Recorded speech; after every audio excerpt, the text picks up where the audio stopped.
Hey guys, Josh here from Sportitude Running, and today we are going to be addressing the age-old question, when should I replace my current running shoes? So as you could imagine, this question comes through hard and fast every single day here at Sportitude Running. So while every single runner and every single shoe is different, we kind of break it into two different categories. We address what we classify as the subjective data or information, which is more about you, the runner, telling us how you feel inside that shoe. And there are a few variables that we do obviously consider when discussing those subjective points.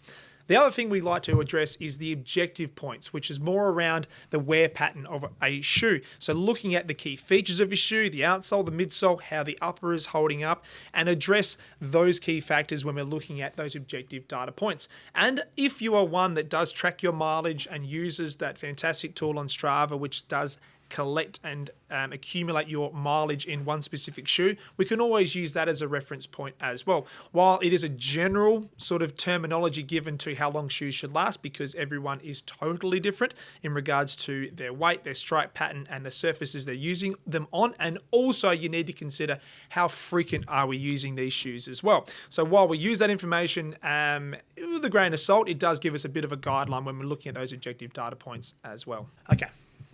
So, first thing we like to address when someone either walks into the store, emails us, or phones us and wants to ask us, should I turn my shoes over? Well, the first thing we are going to go straight to is, how does the shoe feel on your foot? Now, we can break that into two parts. How does it feel when you put it on? Just statically standing there? Is it supportive? Does it feel like you're hugging you in all the right areas like it did from day dot when you first purchased them? Or how does it feel during your run? And also those first couple of hours, how does your body feel post-run as well? So while there is some significant amount of variances that come into that conversation, what I'm sort of addressing there is we do like to understand those key important factors around training load. So that's where we start to branch out into, okay, what are other factors that contribute to how you feel inside this shoe? Have you increased your running over a small period of time, be it 2, 3, 4 weeks? Have you changed the surface you're using them on as well? Because going from bitumen to maybe a rubble surface, a fire track, goat track, that sort of thing can definitely impact how a shoe performs and feels. So therefore it will change how you feel post-run inside that shoe and also during that run, of course. The other one we like to address is, and it's one thing that not a lot of people actually know at home, are you using them for just running, or are you using them maybe for some casual wear as well? Now, it can be as simple as using them for a few hours in the weekend, go do your grocery shopping, go for a coffee with friends, or even just something as simple as wearing them to the gym. So while it doesn't seem like walking in a shoe or wearing a shoe at the gym will really impact the overall life of the shoe, it actually has significant impact on the longevity of the shoe. So a lot of times we have these conversations where someone may come into store and say, I've only had this Nimbus and it's worn out in 300 kilometers.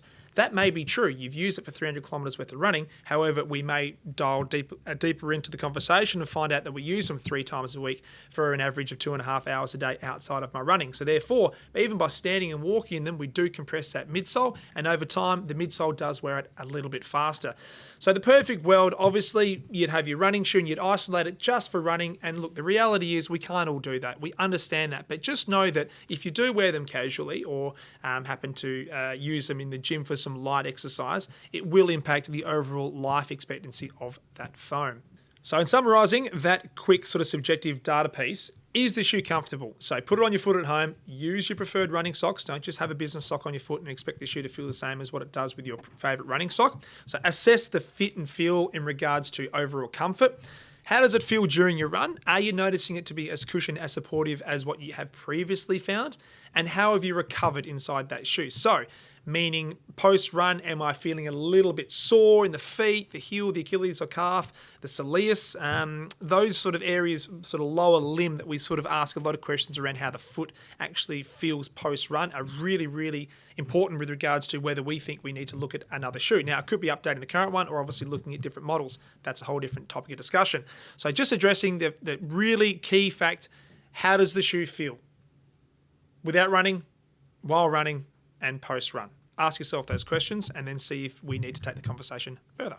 So now you're sitting at home, you've asked yourself those questions around how does the shoe feel. You may still be a little bit unsure because it is pretty hard to understand how the shoe did feel from day dot in those first sort of 0 to 10 runs to where you are right now in this point of time, because as A runner, what we do is we adapt to every single condition. So while a shoe ever so slightly declines in support and comfort over time, we also adapt to make sure that shoe is doing all it possibly can for us. So it is kind of hard to understand if it is or isn't comfortable. So if you're still sitting there at home and you're thinking, I'm still a little unsure, well, let's take a good look at the shoe in question and see where are some key areas of wear that we might be able to pick up on to potentially get us to maybe buying another pair of shoes. So I've got a pile of shoes down here and we'll go through in a specific order. First thing first, I'll bring up this Brooks Dyad. Now, what you can see here is it is pretty well worn out, right? So the upper, there's some key friction areas of wear around that forefoot, up top around the eyelets. The shoe itself is starting to lose its whole structure and integrity. This is, out of the pile of shoes I have down here, probably the most worn out of all of the shoes. So therefore, it's a great conversation starter. It's probably gone a little bit too long, in our humble opinion here, before we need to turn them over. So what we have is we have an orthotic wearer too. Now, I haven't addressed that in this discussion as well, because an orthotic inside a shoe does actually decrease the life expectancy ever so slightly. Now, brands never ever manufacture shoes with orthotics in mind. Now, it's a bit of a, I suppose, contentious topic of discussion, this one, because there is a large cohort of people that do rely on and do use orthotics, and that is okay. So what we do is we obviously use that orthotic, put it into the right shoe to accommodate that person's running requirements. But the shoe itself isn't built to have an orthotic inside it, because there are so many variables when it comes to orthotics. Heaps. Heel depth, width, the actual materials used, how wide they are, how they're cut, where the arch support sits, can the depth of the shoe offer that amount of arch within that orthotic? Heaps and heaps of variables that we actually need to consider. So therefore, as I said, it's very hard for a brand to actually consider orthotics going inside their shoes. So I've addressed that, but you can see through here that this person here does have a real tendency to bow on that lateral side. You can see the upper is stretched out quite a bit. Now, this person did have an orthotic inside this shoe, and it is a relatively stiff shoe. So they had a tendency to sort of almost re-supinate out of the gait cycle. How do we know that? Because you can see here on the outsole, around that fifth metatarsal through here, the actual rubber has worn right through to the cushioning component part of this midsole in comparison to where we are on the lateral side. So that obviously is also another discussion around the overall support. However, when you're starting to get that outsole wearing down to the midsole, it is definitely time to turn these shoes over. Reason being is if the rubber's gone down to the midsole, therefore the midsole cushioning is going to compress very, very quickly if it hasn't already. And also you've lost that support from the outsole, which is really, really important to give you that traction and grip on those abrasive and harsh surfaces that we're using them on. The other thing too we're looking at when we're addressing the overall aspects of a shoe, so the outsole, the upper, and how it actually looks on a flat surface. So this person is really tilted to the outside. You can see there's lots of stretch in this upper, heaps of puckering through the forefoot. But the other key factor is the heel counter. So with heel counters, their overall sort of objective is to keep that heel nice and stable inside the running shoe. So therefore, it's important that that has the appropriate amount of memory foam to sort of hug the back of that Achilles and that calcaneus. But at the same time, also the protective component of this heel counter is the plastic beam, which sits from the medial around to the lateral side of this shoe.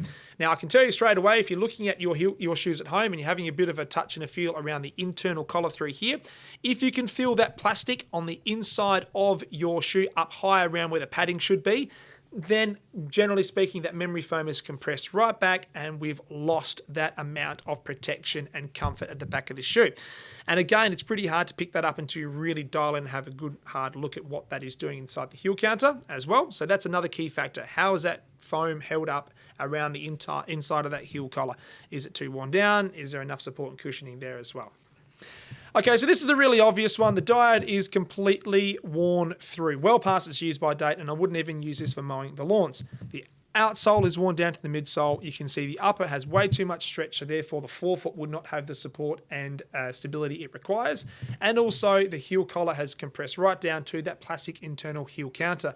Therefore, the overall comfort of the shoe would be questionable. So that's the three main areas of focus with the Dyad. We know that's done and we can retire this shoe. We'll talk about how to recycle your shoes at the end of this review too.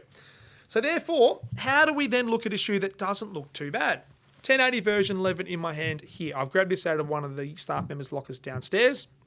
So therefore, if we're comparing it to what we just saw with the Dyad, let's look at the outsole first. It doesn't look too bad. You can see there are some obvious wear patterns through the outsole of this shoe, perfectly normal. The entry point for this runner is midfoot, so you can see that exposed Fresh Foam X is starting to wear down a little bit. However, all in all, that forefoot outsole looks pretty good. When you really look at it closely, you can see that it's wearing down, and that's to be expected. However, it's not wearing down to a point where I'm concerned that it's going to get through to that midsole anytime soon. Still plenty of life in regards to the outsole configuration. Let's jump to the midsole now. Now, midsoles, they all come different shapes, sizes, geometry measurements, stack heights, heel-to-toe drops, and also materials. You've got EVA, polyurethane, TPU midsoles, and even some nitrogen-infused midsoles out there on the market right now. So, of course, they all respond differently to a multiple amount of variables. So, it's really hard to really specifically pinpoint how a nitrogen-infused midsole may look in comparison to what maybe a Fresh Foam X midsole may look like from New Balance. So all in all, horses for courses, we address each and every shoe engineering as its own category, and we have to look at those key markers. So when we're looking at this 1080, it doesn't look too bad, but you have to look close up to the camera through here where the outside of this shoe is starting to compress laterally. So you have these horizontal creases starting to appear through that concave setup in that midsole from New Balance 1080 version 11. And then you compare it to the medial side where it's more of a convex setup on that medial side, more towards the rear of this shoe through here. But you can see through the forefoot, we're starting to see those horizontal compression lines starting to appear. Now, again, I would say this shoe is coming towards the back end of its life expectancy. The outsole will suggest it's pretty good, but we can see through here the midsole is starting to wear down quite a bit. The other thing too is without those visual cues and how the sort of creases appear inside this shoe, we can do a little bit of an old school test, and I've been doing this from day dot, where you grab your thumb, you put it in and around where your first metatarsal would sit, and you see if you can get a little bit of bend. Now, if it bends quite easily past that horizontal line through here of 180 degrees, therefore it's probably lost its bounce of responsiveness through the forefoot. And again, I will stress this a lot at home. Now, that test is going to be different in this shoe, as it would be like a glycerin with that nitrogen-infused midsole, as it would be to a Triumph from Saucony with that polyurethane midsole power run technology. So therefore, they all have different resistance and different tolerance to that test, but it's always good for us to have a look at that and compare it to potentially a new one. What change occurs in that overall rigidity? So that marker there, the compression lines that appear on that horizontal line inside a midsole, is a pretty good indicator of how the shoe is going in regards to its overall life expectancy at home. So let's just quickly address the SuperShoe conversation as well. So SuperShoes or race shoes, whatever you'd like to call them at home, we do know that there is a significant amount of overall support and structure taken out of these shoes, which would indicate that the shoe is not going to last as long as your traditional mileage shoe. It's because they're making it lighter, snappier, more responsive, and now in today's day we've got carbon plates that come into the conversation as well. So looking at this SuperShoe, the midsole performance or the midsole looks pretty good. Now that's talking to that Power Run PB technology from Saucony. It's really hard to see how that foam is wearing because it is a really, really resilient foam. It's hard to justify when that foam is compressed and worn out. The key factor here is when we look at the outsole. Now, being a super shoe, we do know that a vast majority of runners do resupinate outside of the gait cycle because the plate is so stiff through the forefoot. So we do release outside that sort of third, fourth, and fifth metatarsal, and that's certainly the case through here. But you can see that outsole is starting to wear down significantly. And the outsole in a super shoe isn't very durable. It's there just to protect that outsole ever so slightly. It can't be too heavy. So therefore, what we tend to find with super shoes is the outsole is probably the first key indicator to suggest this shoe is starting to lose its overall engineering, outcomes and features of performance. The other thing too is you dial back to your subjective conversation with super shoes. Do I feel fast in this shoe? You've got to ask yourself that because that's what you bought it for. You bought it because you want to pick up the pace, you want to chase some PBs, or you're using it for potentially some shorter tempo or some session runs in your running program. So that's quite an easy one to answer. Do I feel fast? Do I feel responsive? Am I exploding out of this shoe like I would expect in regards to the overall performance factors of this shoe? In conjunction with the obvious ones as we just addressed there, being the outsole is more often than not the first thing to go in the super shoe. Hopefully that's given you a pretty good breakdown on some of those key sort of factors that we consider when we're looking at replacing our running shoes. So just to summarize what we've discussed today, there is obviously the wear pattern within shoes. So as we talked about earlier in this review, that Brooks Dyad was a really, really worn out shoe, and that's well past its use by date. So if your shoe is at that point, it's certainly time to retire them. The other topic of discussion we haven't addressed in today's discussion is, when should I phase out my old or my current shoes and reintroduce a newer model? The idea there is that around 80% of its overall life expectancy. So if you're getting a current shoe and it's wearing out and it's starting to show some signs of wear, and what I would probably look at there is this 1080 as a prime example. As we touch on, the midsole is getting towards the end of its life. Outsole's not too bad. But all in all, if we can start to phase this shoe out and introduce a new shoe into the rotation, therefore, what we will do is we'll get a few more kilometers out of this shoe, and we will be a great entry for your new shoe as well. The reason being is you're not sort of retiring something cold turkey and starting fresh with a complete new system, because you're going to be so reliant on that new shoe. The optimal transition is around 80% of the life expectancy of your current shoes, and then reintroduce your new shoe. And usually the 10% rule comes into conversation. Increase your use of that shoe by 10% every single week. And how that works for you, obviously that's totally different. The other thing we like to really address is, okay, do I need 2 shoes in my rotation? Well, that's a conversation, again, we have daily down here at Sportitude Running. The real answer to that is, well, hey, if you have 2 shoes, of course you're going to increase the life expectancy of both, but the reality is it's a pretty big outlay to purchase 2 pairs of shoes, and we get that. But if you're someone that's running 4+ times a week and you have quite a variance in your running program, so what I mean by that is you've got your long runs, you've got some progressive runs, you may have some tempo runs thrown in there, and also you're looking to build up your speed work with some sessions of sorts, we would then have a conversation around, okay, let's think about 2 pairs of shoes for you. We may not see you for a long period of time, because what you're going to find is you're going to mileage shoes is going to cater for your mileage need requirements, and that lighter shoe can slip into your rotation when you're looking to do those quicker progressive runs or those sessions. So therefore, you're not using your heavy mileage shoe for that component of your training program, so therefore you won't wear the shoe down as quickly, and therefore both shoes will last a little bit longer. On the reverse, we need to have this discussion, because I see it too much out there that people are using super shoes for everything. Now, that's dangerous on a few different levels, and that's another discussion in itself. But if you are making yourself reliant on a lack of support, really snappy, responsive, soft foam, well, therefore you're potentially just running your risk of maybe an injury, or you're going to be too reliant on that engineering system. Remember what I said before, and this is the case downstairs, super shoes or racing shoes are designed to be less supportive.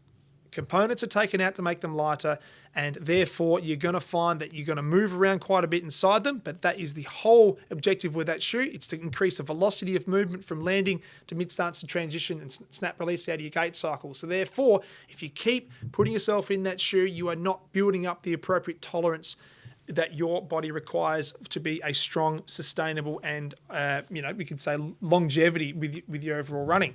And the other thing too is with those super shoes, and when we're seeing people using them for absolutely everything, they wear out so quickly, and it's a big outlay because they're not cheap, and to not get exactly what you expect out of them in terms of the overall longevity. So just keep that in mind. Buy your super shoe. If you're buying them, please use them for what they are built for, and that is racing and some speed work. Do not use them for everything. So we do understand that running shoes, it's not easy just to put them aside and only use them for your running. I have a little trick here that I'll talk to you in 2 secs. But with regards to your running shoes, if you're using them for your weekend wear, your gym sessions, you're going to the coffee shops, picking up your kids from your sport, etc., just understand that the midsole will well down ever so slightly. It does compress over time, and it takes a little bit extra for that shoe to actually recover and bounce back to its original shape. And that is a thing. Shoes do compress during any form of exercise, walking, gymming, running, and therefore we do need to give some time for the shoe to come back to its original size. Now, of course, that changes per engineering, technologies, etc. within every single shoe. The one trick I want to address is when we're talking about transitioning your old shoes out, so we're talking your shoes around that 80% life expectancy, you've just reintroduced a new shoe to your rotation, I would strongly encourage you, once you've got that shoe up to around that 80-20 split with your new shoes now making up 80% of the life of your current running program, it's a-okay to use your older shoes for some casual wear. There'll be enough cushioning and life in them to wear them on the weekends and go to the shops, etc. And just keep your fresh kicks put aside for your running and training program only. And therefore, by the time that shoe becomes 80% cooked, therefore the same cycle continues. You reintroduce a new shoe, and therefore you phase your current ones into your casual shoe offering as well. The other thing we'd like to address is just some tricks and tips with regards to increasing the life expectancy of your shoes. Please undo your shoelaces after every single run. If you just kick the shoes off at home, and hey, I get it, sometimes we're tired, we're breathing heavily, and we just want to get the shoes off of our feet, but by taking 5 seconds to undo your shoelaces, loosen off those laces and take them off, you will increase the life expectancy of that heel counter considerably. So when people don't undo their laces and they kick their shoes off, what we find is they push right into the back of this heel counter through here to kick them off, and therefore it can compress, crack, and also affect the engineering of that heel counter to the point where it's not even functioning as a proper heel counter. Therefore, we do not want to do that. Undo your shoelaces. It's my number one tip and trick. The other thing too is don't put them in the washing machine.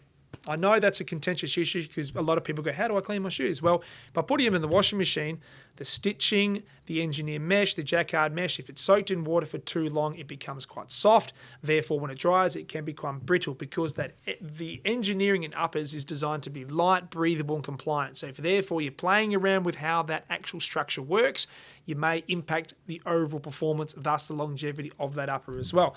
You can use some shoe cleaning products out there. They do exist. We do have them on our website as well, where you can actually clean them with a dry shampoo, which will do a pretty good job.